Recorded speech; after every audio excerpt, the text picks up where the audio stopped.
గట్టి చెప్పండి హల్లెలూయా. ఈ గ్రంథాన్ని దేవుడు ఎందుకు రాయిస్తున్నాడంటే, ఈ గ్రంథాలన్నింటినీ న్యాయసింహాసనపు తీర్పులో, ఫస్ట్ పాయింట్, న్యాయసింహాసనపు తీర్పులో ఖచ్చితమైన తీర్పు చేసి తగిన బహుమతులు, కిరీటాలు, మెప్పు అనుగ్రహించడానికి, ఏమండి, సాక్ష్యంగా ఒక బిడ్డకి ఎక్కువ ఇచ్చి ఒక బిడ్డకి తక్కువ ఇస్తే ఆయన పక్షపాతం ఉన్న దేవుడు అయిపోతాడు. ఒక రీతిగా ఇంకొకరికి ఇంకో రీతిగా తీర్పు తీరిస్తే ఆయన పక్షపాతం ఉన్న దేవుడు అయిపోతాడు. మన దేవుడు ఎవరు? పక్షపాతము లేకుండా క్రియలను బట్టి తీర్పు తీర్చు పరలోకపు తండ్రి అని మనం ప్రార్థన చేస్తున్నాం కదా.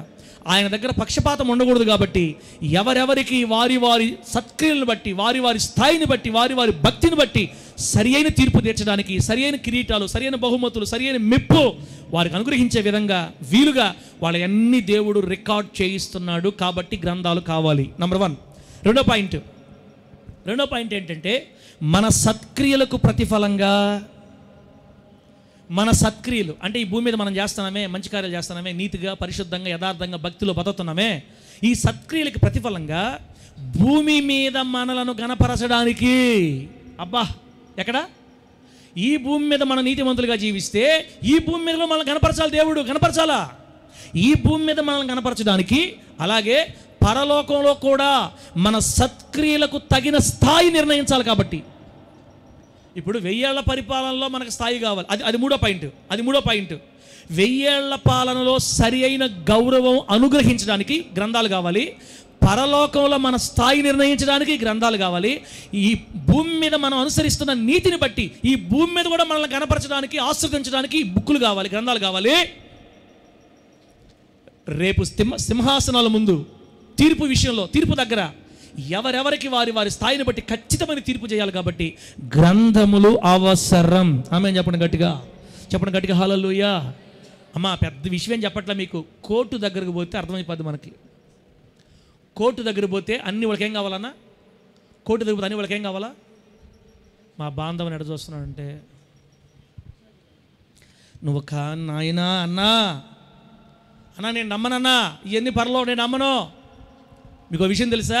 భూమి మీద మనం చూస్తున్నవన్నీ పరలోకంలో ఛాయ. ఆమేన్ చెప్పండి గట్టిగా. పరలోకంలో నిజ వస్తువులు ఉంటే ఛాయ భూమి మీద ఉంటుంది తెలుసా? పరలోకంలో కూడా కోర్టు ఉంటుంది. ఇంకేం చెప్తానని పిచ్చనుకుంటారు మీరు.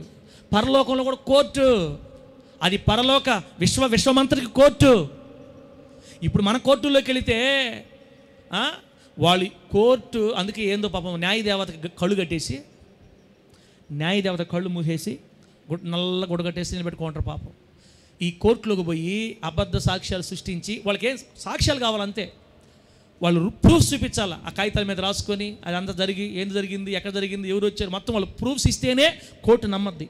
ఏమి కోర్టుకి బుక్కులు ఎందుకు, ప్రూఫ్స్ ఎందుకు, కాగితాలు ఎందుకు అంటే, మన క్రియలు ఖచ్చితంగా ఎలాంటివో తెలుసుకోవాలంటే ఒక ఆధారాలు, ప్రూఫ్లు, గ్రంథాలు ఉండాలి. కాబట్టి దేవుడు మనందరి కొరకు ఒక్కొక్క పేరు మీద ఇక్కడ నీతిమంతుల గ్రంథాలు రాయిస్తున్నాడు. దేవునికి స్తోత్రం కలుగును గాక. ఒక సంతోషకరమైన విషయం ఏంటంటే, ఇక్కడ కూర్చొని దేవుని వాక్యం వింటున్న ప్రతి బిడ్డ పేరు మీద ఈరోజు నీతిమంతుల గ్రంథం రాయబడుతూ ఉంది. ప్రతి బిడ్డకి,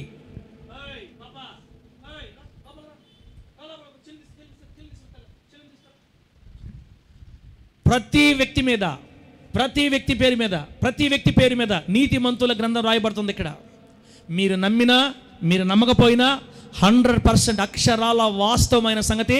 రేపు మనం శరీరాన్ని దాటుకున్న తర్వాత ఈ విషయాలు మనకు అర్థమవుతాయి. నమ్మండి. దేవుడు 4 గ్రంథాలు పరలోకంలో రాయిస్తున్నాడు. అందులో మొదటిది నీతిమంతుల గ్రంథం. ఇంకొక నిర్ధారణ కూడా ఉంది బైబిల్లో మనకి. ఇంకొక నిర్ధారణ కూడా కీర్తనల గ్రంథం 56వ అధ్యాయం 8వ వచనం చూడండి ఒకసారి. కీర్తనల గ్రంథం 56:8 ఏముందంటే, నా సంచారములను నీవు లెక్కించి ఉన్నావు, నా కన్నీళ్లు నీ బుడ్డిలో ఉంచబడి ఉన్నవి, అవి నీ కవిలలో కనబడును గదా. ఆ మాట ఉంది అక్కడ. అవి నీ కవిలలో కనబడును గదా. కవిలే అన్న దగ్గర 1వ నంబర్ వేసి ఫుట్ నోట్లో ఏం రాశారు చూడండి. ఏముందన్న కింద? కవిలే అంటే పుస్తకం అని ఉంది కింద బైబిల్లో. ఫుట్ నోట్లో కింద పుస్తకం అని రాసుంటారు. అంటే దేవుడు మన కన్నీళ్ళని పుస్తకంలో భద్రపరుస్తున్నాడు. కన్నీళ్ళని ఎలా భద్రపరుస్తాడంటే, మొత్తం రికార్డు విత్ వీడియో. మన నీతి క్రియలన్నీ, మన ప్రార్థనా జీవితం, మన ఉపవాస విధానం, మన విశ్వాసం, మన భక్తి, మన మాట సమస్తం రికార్డ్ అయిపోతున్నాయి. బైబిల్లో రాయబడింది, యెహోవా యందు భయభక్తులు గలవారు ఒకరితో ఒకరు మాట్లాడుకొనుచుండగా దేవుడు ఆలకించి ఒక గ్రంథములో వాటన్నిటిని రికార్డ్ చేయిస్తున్నాడు. అదే నీతిమంతుల గ్రంథం. నువ్వు దేవుని గురించి ఏ మాట మాట్లాడినా అది నీతి కలిగిన మాట అయితే నీతిమంతుల గ్రంథం రికార్డ్ అవుద్ది. పాపపూరితమైన మాట అయితే పాపుల గ్రంథం రికార్డ్ అవుతుంది. ప్రతి మాట, అందుకే బైబిల్ చెప్తుంది, మన నోట నుండి వచ్చు ప్రతి మాటకి మనం రేపు లెక్క చెప్పాలని ప్రభు దగ్గర. ఈ మాటలను ఎలా జ్ఞాపకం ఉంటాయి దేవునికి? గ్రంథాలు రికార్డ్ అయిపోతాయి, గ్రంథంలో మొత్తం రికార్డ్ అయిపోతున్నాయి. అందుకే మీ నోట నుండి శాపవచనాలు రానివ్వద్దు, మీ నోట నుండి ఆశీర్వచనం రావాలని చెప్తారు పౌలు గారు పత్రికల్లో. పెట్టారా? కవిలే అంటే పుస్తకంలో దేవుడు మన జీవితాన్ని అంతా రికార్డ్ చేస్తున్నాడు. దావీదు గారు ప్రవచన పూర్వకంగా చెప్తున్నాడు ఆ మాట. అంటే మన ప్రార్థనా జీవితాన్ని, కన్నీటి ప్రార్థన ద్వారా మనం పొందిన జయాలన్నిటిని దేవుడు తన యొద్ద ఉన్న పుస్తకంలో భద్రపరుస్తున్నాడని, మన సత్క్రియల యొక్క వివరాలన్నీ, మన నీతి క్రియల యొక్క వివరాలన్నీ, నీ ఒక పేదవాడికి బట్టలు పెట్టామనుకో నీతిమంతుల గ్రంథం రికార్డ్ అవుద్ది. మనం ఒక కన్నీళ్ళలో ఉన్న వ్యక్తికి ఆదరణకరమైన మాటలు చెప్పామనుకో అక్కడ రాయబడద్ది, నీతిమంతుల గ్రంథం రాయబడద్ది. చీర లేని ఒక తల్లికి, బట్టలు సరిగా లేని ఒక వ్యక్తికి ఒక చీర ఇచ్చామనుకో అక్కడ రాయబడద్ది. 3 రోజులు ఉపవాసం ఉన్నామనుకో అక్కడ రాయబడద్ది. ఎన్నిసార్లు కన్నీళ్ళు విడిచావో అక్కడ రికార్డ్ అవ్వద్ది. ఈ 3 రోజులు ఉపవాస ప్రార్థనలో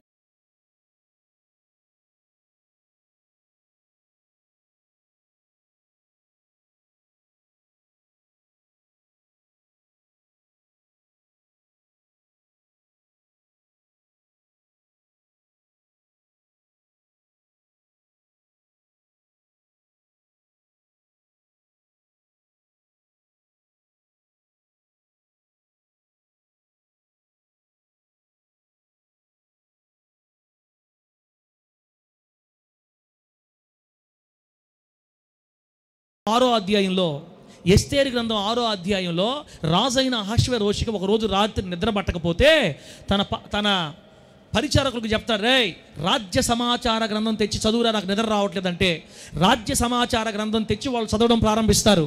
నా వైపు చూస్తూ మీరు రాసుకోండి, లేకపోతే ఈ మాటలు ఆలకిస్తా రాసుకోండి. పిల్లరా, రాజుకు నిద్ర పట్టకపోయేసరికి రాజ్య సమాచార గ్రంథం చదువుతారు. చదువుతున్నప్పుడు ఒక విషయం వాళ్ళందరూ గట్టి చదువుతారు. ఏం చదువుతారంటే, అయ్యా రాజా, మిమ్మల్ని చంపడానికి ద్వారపాలకులైన బిక్తాను, తెరెషు అని 2 నపుంసకులు మిమ్మల్ని చంపాలనుకుంటున్న సంగతి యూదులైన మొర్దెకై గ్రహించి, అయ్యా రాణి ద్వారా మీకు తెలియజేయించాడయ్యా, అప్పుడు మీరు వారిని చంపి మీ ప్రాణాన్ని కాపాడుకున్నారు అని చదివారు. అక్కడ అది లిఖించబడి ఉందంట గ్రంథంలో. అంటే దాన్ని రాసి పెట్టారు, రాజ్య సమాచార గ్రంథంలో రాసి పెట్టారు. వెంటనే రాజు ఏమన్నాడంటే, బాబు అబ్బాయి, అతను ఆ యూదులైన మొర్దెకై అని చెప్పారు కదా, అతను మంచి పని చేశాడు, నాకు నా ప్రాణానికి హాని లేకుండా చెప్పాడు. అతనికి ఏమైనా మనం బహుమతి ఇచ్చినట్టు రాయపడి ఉందా? మనం ఏమైనా బహుమతి ఇచ్చామా? అక్కడ చూడండి. అయ్యా బహుమతి అయితే ఏమి ఇవ్వలేదయ్యా, నెక్స్ట్ వేరే విషయం వచ్చేస్తుంది అయ్యా. అవునా, అంత మంచి పని చేసిన వాడు మనం బహుమతి ఇవ్వలేదా అనుకుంటూ ఉండగా దుష్టుడైన హామాను మంత్రి ఆ రాత్రిపూట నిద్రపోకుండా రాజ్య సమాచార గ్రంథం చదివించుకుంటున్న రాజు దగ్గరికి వచ్చాడు. అదే టైంలో అతను ఎందుకు వచ్చాడో వాక్యం తెలిసిన వాళ్ళకి తెలుసు. అతను ఎందుకు వచ్చాడో తెలుసా? ఈ నీతిమంతులైన మొర్దెకైని ఆ రోజు తన ఇంటి దగ్గర నాటించిన 50 అడుగుల ఉరికొయ్య మీద, 50 మూరల ఉరికొయ్య మీద ఉరి తీయించాలని ఉరికొయ్య సిద్ధం చేసి రాజుగారి పర్మిషన్ అడగడానికి వచ్చాడు. అక్కడికి పాయింట్లో, స్పాట్లో వచ్చాడు అక్కడికి. ఇప్పుడు ఆయన ఎందుకు వచ్చాడంటే, రాజా పలాని వ్యక్తిని ఉరి తీయాలనుకుంటున్నా, నువ్వు ఓకే అంటే తీసేస్తా. ఇతనట మంత్రి కాబట్టి వద్దు అనడు. అలా అడగడానికి వచ్చాడండి. టక్కని రాజుగారు కనపడాడు ఆ వ్యక్తి. అయ్యా హామాను వచ్చాడయ్యా, రమ్మని చెప్పి టైంకి వచ్చాడు. హామాను రాజుగారి దగ్గరకు వస్తూ ఉండగా రాజు ఏం మాట్లాడుతున్నాడు తెలుసా? హామాను, ఎవరినైనా గనక రాజు గణపరచాలని అనుకుంటే, ఎవరినైనా గనక రాజు గణపరచని అపేక్షించితే అతనికి ఎలా చేయాలి, ఏమేం చేయాలి చెప్పు అన్నాడు. ఇతను అనుకుంటున్నాడు, హామాను నన్ను కాకపోతే ఇంకెవరిని గణపరుస్తాడు రాజు, నన్ను కాకపోతే ఇంకెవరు కనపరుస్తాడు రాజు అనుకొని, అయ్యా రాజా ఏముంది అక్కడ అయ్యా రాజవస్త్రాలు ధరించాలి ఆ వ్యక్తికి. మీరు ధరించుకున్నారే రాజు మీ వస్త్రాలు అతనికి ధరించాలా, మీ కిరీటం అతని తల మీద పెట్టాలా, రాజు కిరీటం అతని తల మీద పెట్టి మీ గుర్రం మీద అతన్ని ఎక్కించాలా, రాజు గుర్రం అతను ఎక్కించి రాజవీధిలో నడిపించి అందరి ముందు కనపరచాలండి, అది ఎవరికి నాకే కదా అనుకుంటాడు ఆయన లోపల. వెంటనే రాజు ఏమన్నాడు తెలుసా? నువ్వు ఇదే ప్రకారంగా వెళ్ళి మొర్దెకైకి చెయ్యి, దేవునికి స్తోత్రం కలుగునుగాక. గట్టిగా చెప్పండి హల్లెలూయా. బిడ్డలారా, దేవుడు అనుకుంటే రాజులు కూడా వాడుకుని తన బిడ్డల్ని హెచ్చిస్తాడు యేసు నామములో. మొర్దెకై నీతిమంతుడు బిడ్డ, నీతిమంతుని కోసం దిగాడు దేవుడు. ఒక్క క్షణం లేట్ అయ్యి ఉంటే, ఒక్క క్షణం ఆ గ్రంథం లేకుండా ఆలస్యం అయ్యి ఉంటే నీతిమంతుడు ఉరి తీయబడి ఉండేవాడు. ఆయనకు తెలియదా? తాటాకుల దిల్ల మందిరాన్ని ఆపేసినంత మాత్రాన అది పెద్ద విజయమా? అది సృష్టికర్త పని. మనకి ఇబ్బంది లేదు, ఆయన అనుమతిస్తే మనం వెళ్ళిపోవాలంతే. ఆయన అనుకుంటే దాన్ని ఎలా అయినా తిప్పగలుగుతాడు. ఒక నీతిమంతుని ప్రాణం తీయాలని వచ్చిన కపటి వేషధారణతో వచ్చినటువంటి ఆ వ్యక్తే మొద్దుకాయకి టోపీ పెడతా, రాజుగారు కిరీటం పెడుతున్నాడు, మొద్దుకాయకి బట్టలు తొడిగిస్తున్నాడు, మొద్దుకాయకి గుర్రం ఎక్కించాడు, ఆ గుర్రను పట్టుకొని రోడ్డు మీద ఊరెక్కించుకుంటూ పోతున్నాడు. ఇదిగో రాజు కనపరిచాడు ఈ మొద్దుకాయని, రాజు కనపరిచిన మొద్దుకాయ రాజు. చూసారా లోపల కక్ష కుట్ర. ఇంక రాజుగారు మాట కాదని లేడు. బా యేసయ్య ఎంత మంచిడండి, ఎంత ఘనమైన దేవుడు అండి మన దేవుడు. నిన్ను వేధించే వాళ్ళ చేతే నిన్ను ఘనపరిచేటట్టు దేవుడు చేయిస్తాడు యేసు నామములో. నీ హీనతను కోరుకోవాలి, నువ్వు నీ నాశనాన్ని కోరుకునే వాళ్ళ నోటితోనే నిన్ను ఊరేగేటట్టు చేస్తాడు యేసయ్యా. ఇప్పుడు ఈ మాట ఎందుకు చెప్పానంటే, రాజ్య సమాచార గ్రంథములో రాయబడిన దానికే నీతిమంతుడైన మొర్దెకైకి అంత సత్కారం, అంత ఘన సన్మానం జరిగితే, రాజు కిరీటం పెట్టబడి రాజవస్త్రాలు ధరించి రాజుగుర్రం ఎక్కి వీధిలో రాజుగుర్రం మీద ఊరేగితే, అబ్బా నీతిమంతుల గ్రంథములో రాయబడితే ఆ ఘన సన్మానం ఎట్లా ఉంటుందో రేపు అసలు. పరలోకపు దేవుడు మనల్ని సన్మానిస్తే కోట్లాది మంది పరిశుద్ధుల మధ్యలో అసలు ఆ ఘనత ఎలా ఉంటుందో బిడ్డలారా. కాబట్టి ఖచ్చితంగా మన పేరులు, మన క్రియలు నీతిమంతుల గ్రంథంలో ఎక్కువగా లిఖించబడాలి. అంటే అంత ఎక్కువ సత్క్రియ మనం ప్రభు కొరకు ఈ లోకంలో చేయాలి. ఆ రీతిగా దేవుడు మనల్ని నడిపించునుగాక. చెప్పండి గట్టిగా హల్లెలూయా. గట్టిగా చెప్పండి హల్లెలూయా. బిడ్డలారా, కాబట్టి ఇప్పుడు చెప్పండి, సత్క్రియలు చేస్తే, నీతి క్రియలు చేస్తే ఏ గ్రంథం రాయబడతాయి? నీతిమంతుల గ్రంథంలో రాయబడతాయి. ఒకవేళ మనం చేస్తున్న పాపపు కార్యాలు, అక్రమ కార్యాలు, తప్పటడుగులు, ఇవన్నీ కూడా పాపుల గ్రంథంలో రాయబడుతున్నాయి. అయితే నీతిమంతుల గ్రంథంలో బిడ్డలారా, నీతిమంతుల గ్రంథంలో మన పేరు రాయబడినప్పుడు మనకు పరలోకంలో ఘనత కలుగుతుంది, గొప్ప ఘనత. ఆ ఘనత మనం పొందాలంటే, ఇహమందు కానీ పరమందు కానీ మనం ఘనత పొందాలంటే, గొప్ప ఘనత పొందాలంటే ఈ భూలోకంలో మనం చేయాల్సిన సత్క్రియలు ఏంటో మీకు చెప్పేసి నేను ఆపేస్తాను. వచ్చే వారం దీన్ని కంటిన్యూ చేద్దాం బిడ్డలారా, వచ్చే వారం దీన్ని కంటిన్యూ చేద్దాం. రేపు పరలోక రాజ్యంలో ఈ గ్రంథాలు పరిశీలించినప్పుడు మనకి మొర్దెకైకి జరిగిన ఘనత కంటే గొప్ప ఘన సన్మానం, గొప్ప ఘనత దేవునికి మనకు కలగాలంటే ఈ భూలోకంలో మనము చేయవలసిన సత్క్రియలు, గొప్ప ఘనతను తెచ్చే సత్క్రియలు ఏంటో యెషయా గ్రంథం 58వ అధ్యాయం 6వ వచనం తీసిపెట్టండి. అక్కడి నుంచి మనం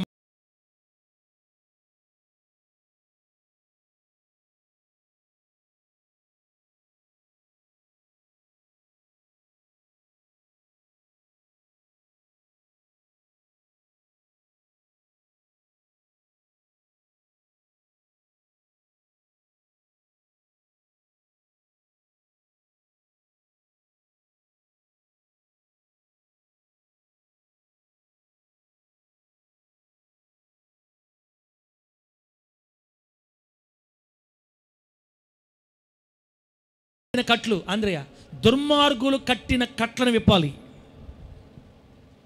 దుర్మార్గులు కట్టిన కట్లను విప్పమని వాక్యం చెప్తుంది. అప్పుడు మనకి ఎవరైతే ఈ కట్లు విప్పుతారో ఈ కట్లు విప్పిన వాళ్ళకి పరలోకంలో అత్యధిక ఘనత దొరుకుతుంది.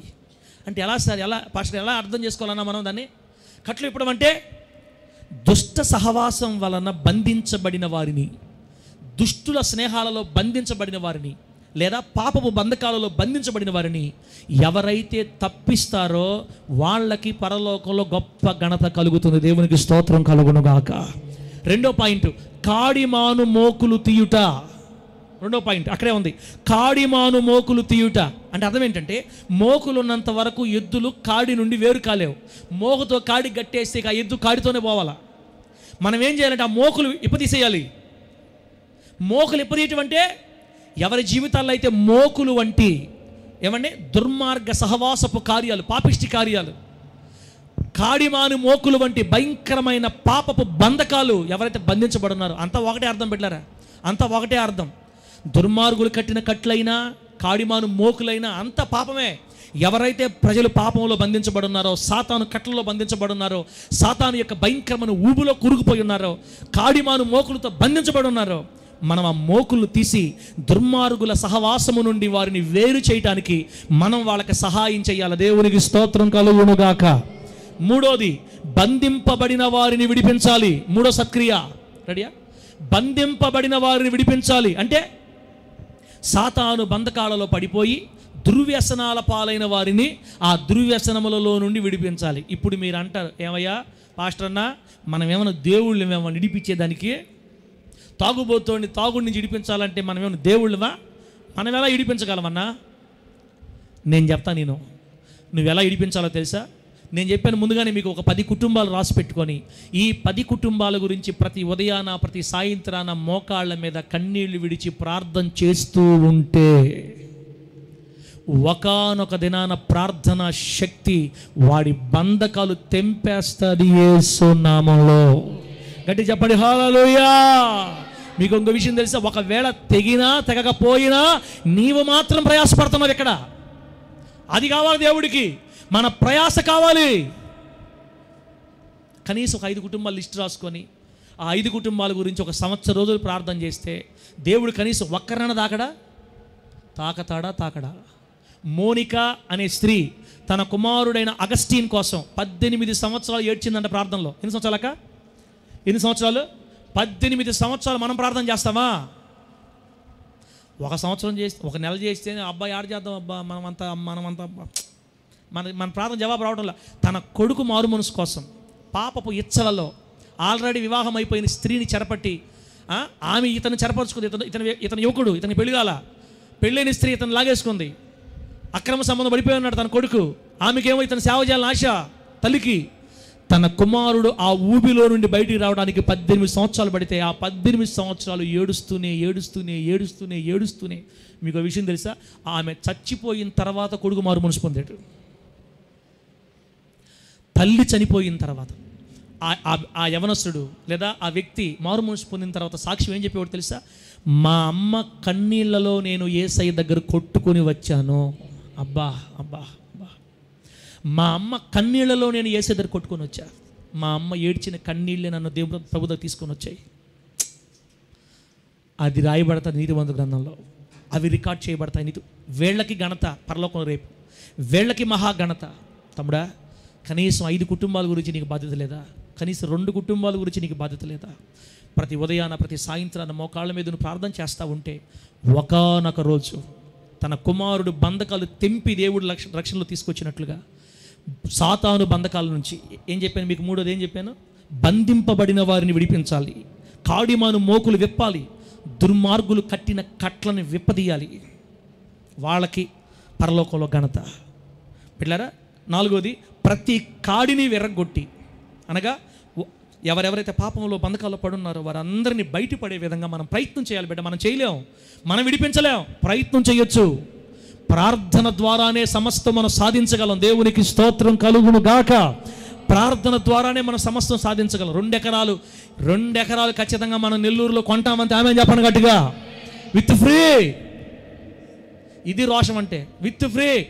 మామూలు గదికన విశ్వాసంతో చెప్తున్నా, రూపాయి ఖర్చు లేకుండా 2 ఎకరాలు యేసయ్య కొరకు మన నెల్లూరులో సంపాదించుకుందాము గాక. చేస్తాడా చేయడా? ఎవరి కోసం చేస్తాడు? ప్రార్థన చేసే వాళ్ళకి చేస్తాడు, పోరాడే వాళ్ళకి చేస్తాడు, నీతిమంతులకు చేస్తాడు, సత్క్రియలు చేసే వాళ్ళకి ప్రభు ఖచ్చితంగా చేస్తాడు.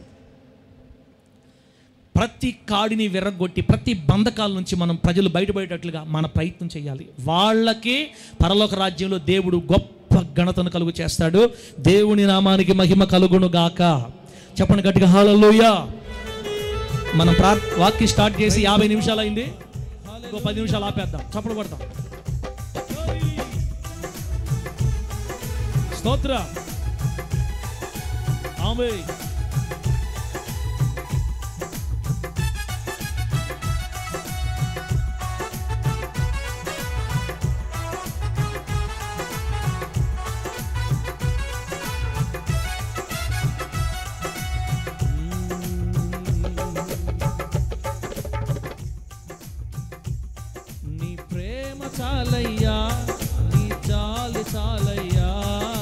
అవిలా అట్లా సౌండ్ అట్లా తగ్గిపోతుంటుంది. నువ్వు తగ్గిస్తావు, చేస్తావు, పెడతా మా బాధలు పడలేకపోతుంది బాధలు మేము. నీ ప్రేమ చాలయ్యా, నీ జాలి చాలయ్యా. అందరూ పాడతాం పల్లవి. నిత్యము నీ కృప నాకు చాలయ్యా, నిత్యము నీ కృప నాకు చాలయ్యా. చాలు చాలు చాలు నీ ప్రేమ చాలు. నువ్వు చప్పలు కొట్టేది కూడా దేవుడు రాస్తాడమ్మా. నువ్వు ఎంత హుషారు కొడుతున్నావో, ఎంత నీరసం కొడుతున్నావో రికార్డెడ్, అంతా రికార్డెడ్. ఇక మీదట భలే దొరికారు నా చేతికి ఈరోజు. చాలు చాలు నీ కృప చాలు, నీ జాలి చాలు, నీ ప్రేమ చాలయ్యా, నీ జాలి చాలయ్యా. నిత్యము నీ కృప నాకు చాలయ్యా, నిత్యము నీ కృప. చరణం పాడతాలయ్యా, చరణం పాడతా.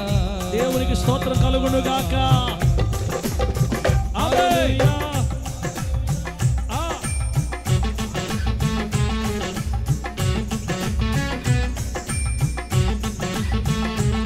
నీతిమంతుల గ్రంథం రాయబడుతుంది పరలోకంలో, పాపుల గ్రంథం రాయబడుతుంది పరలోకంలో, జనన మరణాల గ్రంథం రాయబడుతుంది పరలోకంలో, జీవ గ్రంథము రాయబడుతుంది పరలోకంలో.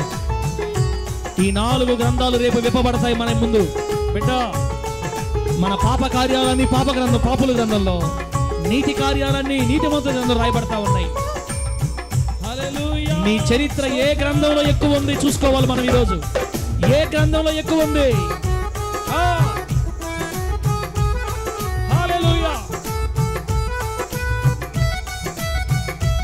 ఆమేన్.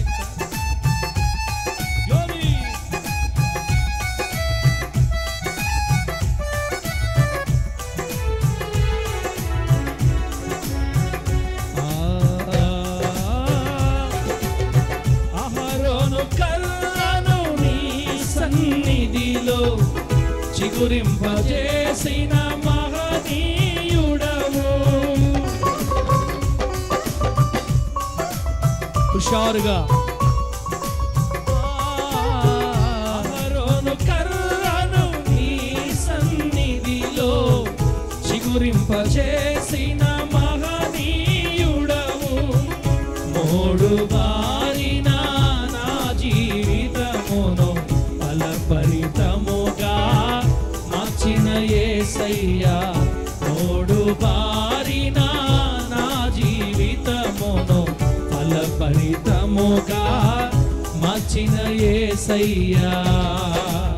చాలు ప్రేమ చాలయ్యా, చాలు చాలు చాలు నీ ప్రేమ చాలు, చాలు చాలు చాలు నీ కృప చాలు. మధ్య మధ్యలో ఆమేన్, హల్లెలూయా.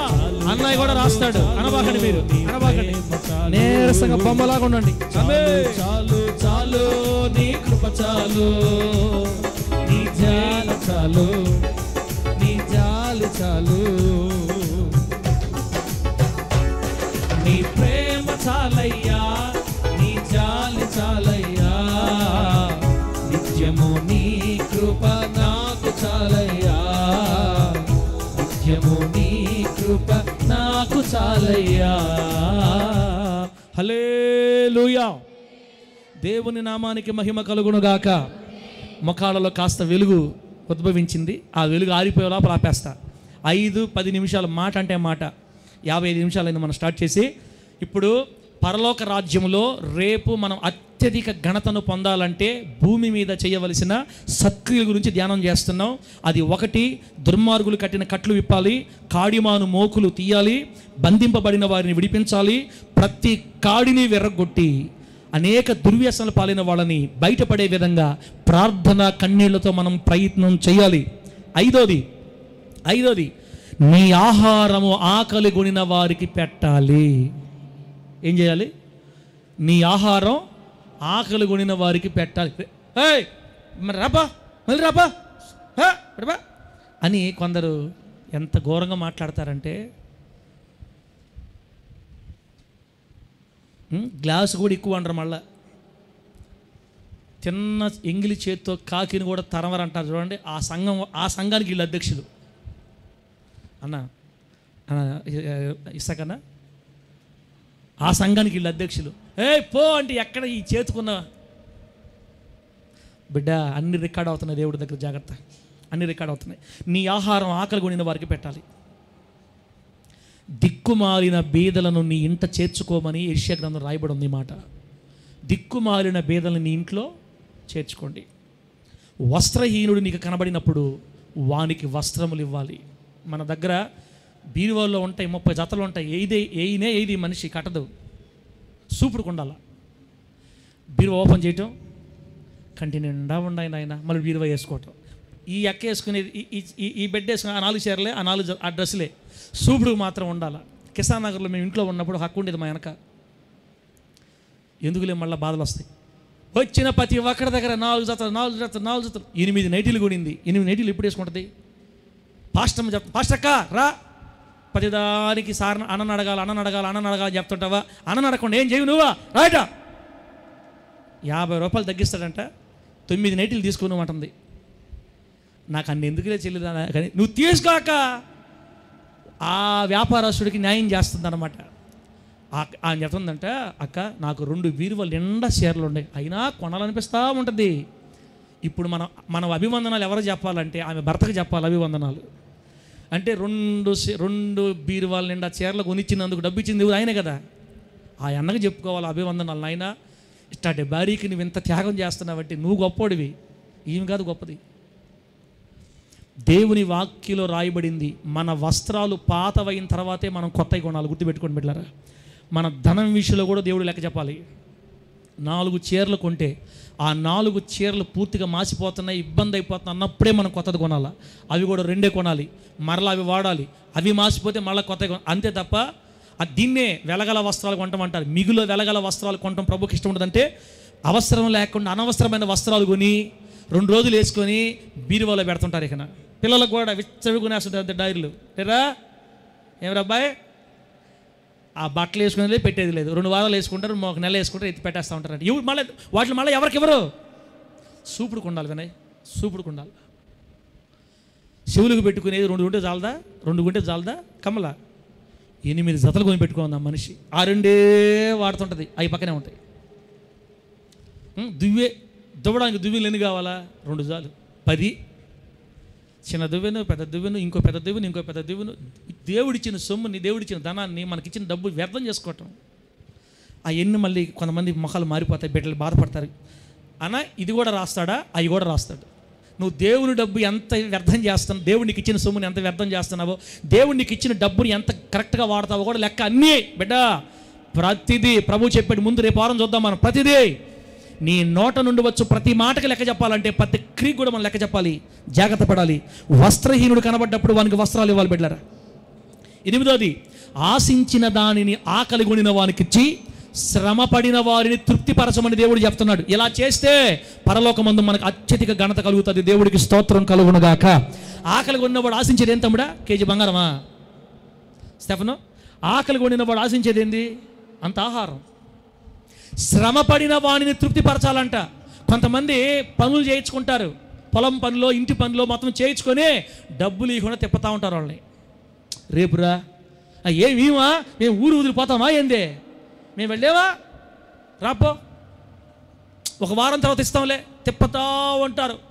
ప్రభువు చెప్పాడు, కూలివాడి చేత మనం పని చేయించుకుంటే సాయంత్రంకే ఇచ్చేలా పెట్టే డబ్బులు అంతే. ఆమె చెప్పండి గట్టిగా. కూలి చేసి బయటికి ఎక్కి రాగానే డబ్బులు ఆ వ్యక్తికి ఇవ్వాలి. ఒకవేళ ఇవ్వలేదా మనం వాడికి ఇవ్వకుండా బిగబట్టిన ఆ కూలి దేవుడికి మొరపెట్టద్దంట. ఎవరికి మొరపెట్టద్ది? దేవుడికి మొరపెట్టద్ది. అయ్యా అతను పని చేశాడు, అతనికి 500 ఇవ్వాలా, ఇదిగో 500 ఇంట్లో పెట్టుకొని రేపురా అని చెప్తున్నాడు. అయ్యా నా మీద అతను ఆధారపడున్నాడు. ఏమో కూలి మొరపెట్టదంట దేవుడికి. అంటే కూలి డబ్బులు మొరపెడతాంట దేవుడికి. దేవుడి నామానికి మహిమ కలుగును గాక. మీలో ఎవరైనా అట్ట పనులు చేయించుకొని డబ్బులు ఇవ్వకుండా తిప్పుతుంటే మీ శాలరీ కట్ చేస్తాడు దేవుడు, మీ ఇష్టం. ఇప్పుడే యేసు నామములో మారు మనసు పొందుదుము గాక. శ్రమ పడిన వాడిని తృప్తిపరిచినప్పుడు పరలోక రాజ్యంలో మనకి ఘనత కలుగుతుంది రేపు. లాస్ట్ది బిడ్డలారా, లాస్ట్దేనా? లాస్ట్ది 9వది ఏముందంటే, యెహోవా ప్రతిష్ఠిత దినాన్ని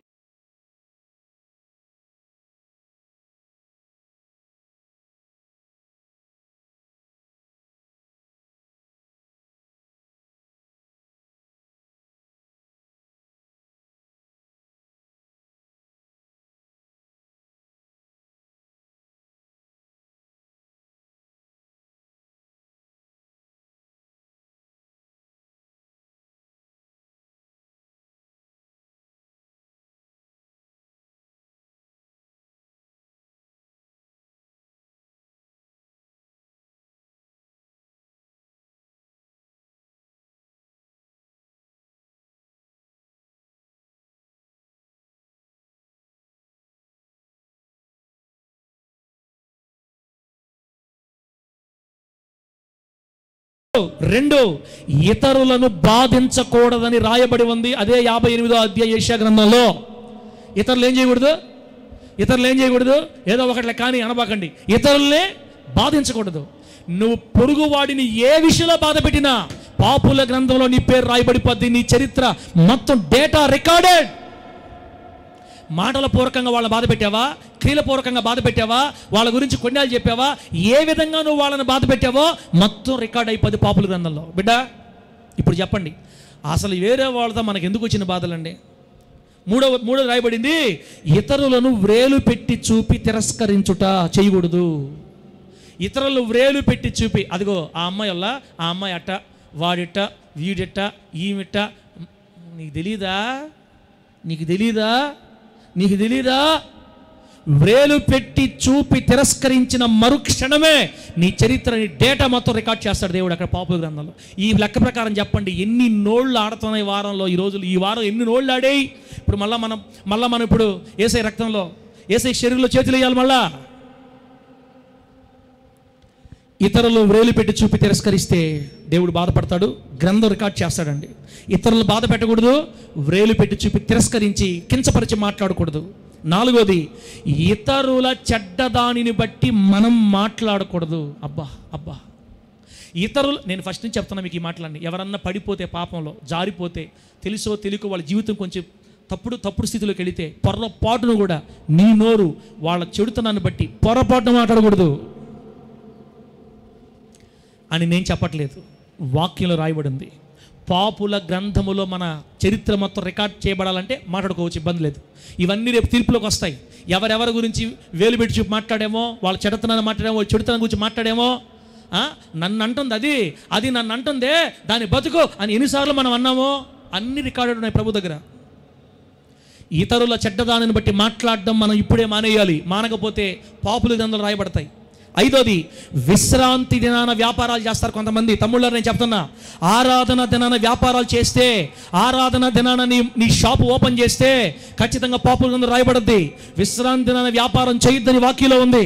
6వది, విశ్రాంతి దినమున అనగా ఆదివారపు దినమున నీకు ఇష్టమైన పనులు చేయుట. నీకు ఇష్టమైన పనులు చేయకూడదు.